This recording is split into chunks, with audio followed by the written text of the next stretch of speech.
కత్తుల్నే నెత్తుర్నే ఎక్కువ చూసుండది.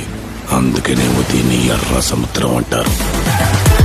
జూనియర్ ఎన్టీఆర్ నటించినటువంటి దేవర చిత్రం నుంచి ఎన్టీఆర్ బర్త్డే సందర్భంగా మే 19వ తారీఖున ఫస్ట్ సాంగ్ని రిలీజ్ చేశారు. ఈ యొక్క ఫస్ట్ సాంగ్ అన్ని విధాలుగా ఆకట్టుకుంటుంది అని తెలియజేస్తున్నారు. సముద్రంలో ఎన్టీఆర్ చేసిన నటన అద్భుతంగా ఉంది అని తెలియజేశారు. అదేవిధంగా గతంలో కూడా ఎప్పుడు కూడా ఇలాంటి నటన చేయలేదు ఎన్టీఆర్. ఈ యొక్క పాట పవర్ఫుల్గా ఉంది, సినిమా కూడా పవర్ఫుల్గా ఉండే అవకాశం ఉందని తెలియజేశారు. అదేవిధంగా ఈ యొక్క చిత్రంలోని సాంగ్ 24 గంటలు కంప్లీట్ అయ్యేసరికి అన్ని భాషలలో కలిపి 16 మిలియన్ వ్యూస్ వచ్చినట్లు అధికారికంగా ప్రకటించారు.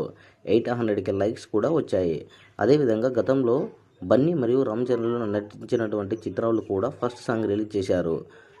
పుష్ప 2 చిత్రం నుంచి రిలీజ్ చేసినటువంటి ఫస్ట్ సాంగ్ దాదాపుగా ఫస్ట్ రోజు కంప్లీట్ అయ్యేసరికి 16 మిలియన్ వ్యూస్ కూడా వచ్చాయి. ఇప్పుడు ఫైనల్గా చూసుకుంటే అది 30 మిలియన్ వ్యూస్ వరకు పరుగులు పెడుతుంది. అదేవిధంగా గేమ్ చేంజర్ చిత్రం నుంచి రిలీజ్ చేసినటువంటి ఫస్ట్ సాంగ్ కూడా భారీగా వ్యూస్ను సొంతం చేసుకుంది. సో మొత్తానికి చూసుకుంటే ఈ యొక్క 3 చిత్రముల యొక్క ఫస్ట్ సాంగ్ ప్రోమోలు రిలీజ్ చేశారు. అయితే అన్ని సాంగులు కూడా టాలీవుడ్లో అన్ని రికార్డులను బదులు కొట్టాయని తెలియజేస్తున్నారు. మొత్తానికి 3 సాంగులు కూడా అద్భుతంగా ఉన్నాయని తెలియజేస్తున్నారు.